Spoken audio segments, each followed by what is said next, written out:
Vamos falar um pouquinho do time, né, das notícias de hoje. Arnaldo Ribeiro, é para o Magno Nunes resgatar o Corolla Bege, o carrinho nas transmissões do Tricolor, do Canal 3 Zagueiros? Você sabe que minha querida cunhada Graziella, meu cunhado mora em Florianópolis, né? E da outra vez que o Dorival foi contratado, foi ali, eles foram espionar, né? Me trouxeram. Foram lá no prédio do Dorival? Sabem ali exatamente, tem um restaurante ali e tal. E eu escalei eles de novo dessa vez. Tá rolando lá a reunião. Rafinha, Rui Costa e Dorival Júnior e seu staff. Como foi da outra vez o Casares esteve presente também. Não tinha Rafinha, mas tinha Casares. O Rafinha era o capitão do time, né? E, assim, né, não é uma... São várias questões, né, Maurício? A questão financeira, exposta até pelo Macis no áudio. 2,8 milhões ele custava ao Corinthians, né? Ele custa muito mais caro que o Roger, isso é fato. Ele custa mais caro do que ele custava ao São Paulo na época que ele dirigia o São Paulo, depois da passagem pela seleção e tal. Mas essa é uma das questões. Outras questões que envolvem a contratação do Dorival são o cenário nebuloso que o São Paulo vive hoje, muito diferente de quando ele assumiu no lugar do Rogério, político, financeiro, em termos de perspectiva para o time. Então, assim, assumo agora, beleza. A janela, nós vamos perder 15 e vamos trazer ninguém? Coisas pertinentes para qualquer treinador de futebol. Que, se você pensar friamente, olha, vários pontos para ele considerar antes de dizer o sim.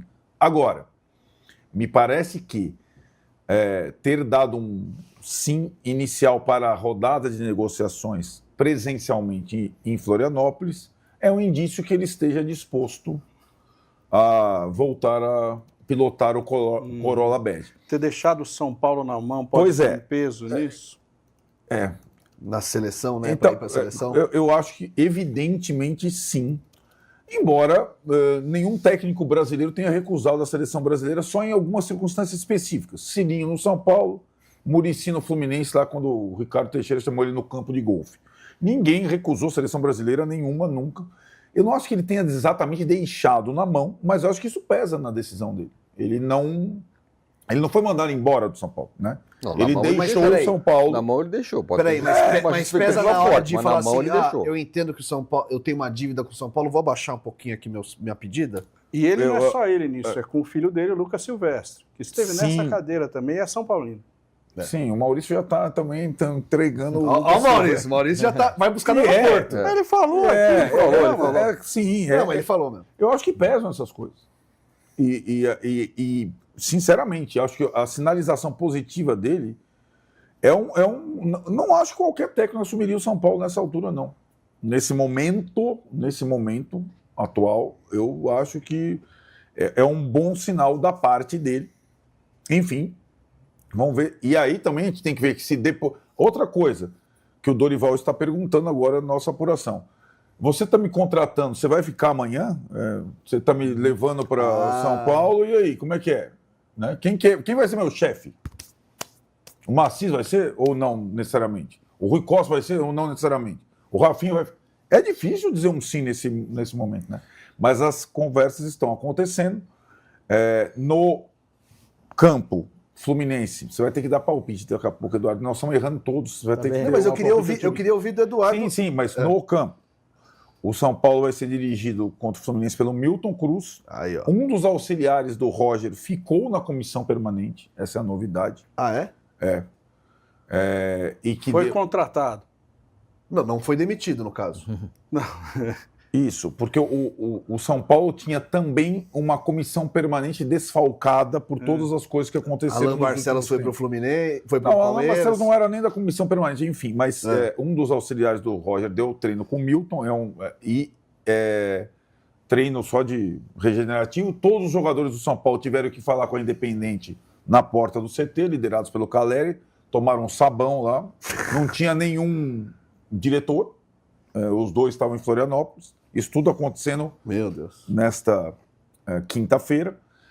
E no jogo contra o Fluminense, o Milton Cruz vai dirigir o time, talvez uma única vez, né? Essa é a ideia da direção do São Paulo, ter o técnico para o jogo contra o Milionários, possivelmente o Dorival Júnior, na terça-feira, na volta do Morumbi. O Fluminense vai ter algum recuperado? Lucas Ramon, Tolói, Alan Franco? Ele gosta todo o noticiário. Treinar hoje, normalmente, só o Lucas Ramon e o Pablo Maia, né? Então, é possível que tenha esses dois reforços. Zagueiro continua sendo uma coisa escassa no mercado. O Alan Franco treinou à parte. Vamos ligar para o Milton Cruz, vamos propor o seguinte. E a lesão do Luciano? 3 zagueiros, Cédric de zagueiro pela direita. Não descarto. O Luciano teve o exame feito e constatou um edema, não exatamente uma lesão, mas assim, o Tolói está com edema na panturrilha há 3 semanas, né? Ele não está jogando, então depende, não deve jogar contra o Fluminense, não sabe para terça-feira. E já sei que o Zubeldia se informou rapidamente sobre as atualizações do São Paulo, sabe que é o Milton que vai treinar, vai dirigir. Milton. E que está se preparando para enfrentar um time com linha de 3, como gosta de jogar o Milton Cruz. Eduardo, gosta da ideia do retorno do... Óbvio que não temos os detalhes aqui, mas um retorno do Dorival Júnior para comandar o time de São Paulo? Depende de quanto ele quer ganhar. Para mim, essa é o ponto central dessa.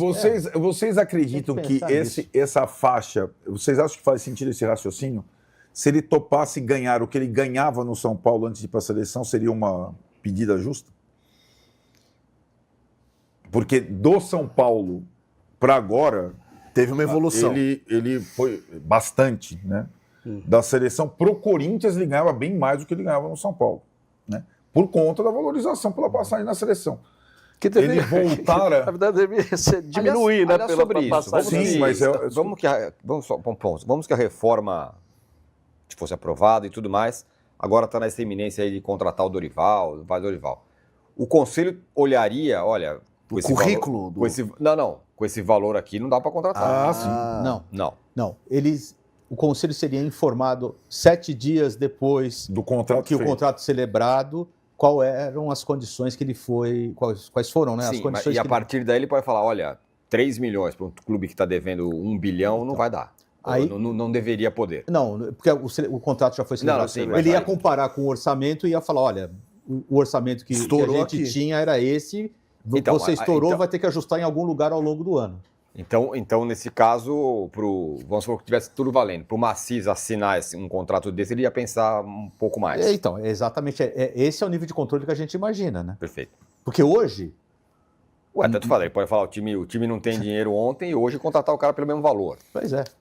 Não tem consequência alguma. Ou seja, esse conselho administrativo funcional, como vocês pensam, eles não têm o poder de coibir a decisão do dirigente de demitir. Mas, se uma demissão for ruim para as contas do São Paulo e também se essas novas contratações também não foram boas, ele pode ser acionado ou pode responder por essas decisões ruins. No limite, pode ser destituído pelo Conselho. É isso. No final do dia, ele vai ter que prestar conta do orçamento anual, o que aconteceu, né? O que vocês achariam, hipoteticamente, se o presidente demitisse o diretor de futebol e contratasse o Ceni como manager, estilo Alex Ferguson? Acho que o Ceni não deve ter muito interesse nisso agora, né? Cara, o Rogério é um cara que me capaz de exercer várias funções. O que me impressionou, só para finalizar, eu sei que a gente estourou já, mas o que me impressionou, até falei isso na live do UOL, foi que todas as enquetes feitas nos portais sobre futuro técnico de São Paulo, todas, no GE, UOL, Arquibancada, Eduardo Tironi, Arnaldo, 3Z, o Dorival aparece à frente do Rogério. Eu acho que talvez tenha aí envolvido a memória afetiva de um título importante recente e talvez uma certa cautela, né? Tipo, porque de fato esses treinadores mais triviais, eles são menos surpreendentes de todos, né? Menos autorais, como é o Roger, como é o Diniz, como é o Rogério, né? E acho que eu me surpreendi, sinceramente, com dessa forma, como o técnico anterior era odiado pela torcida, agora tendo uma aprovação já prévia, né, fica mais, desde que ele aceite ganhar menos, mais factível a contratação dele.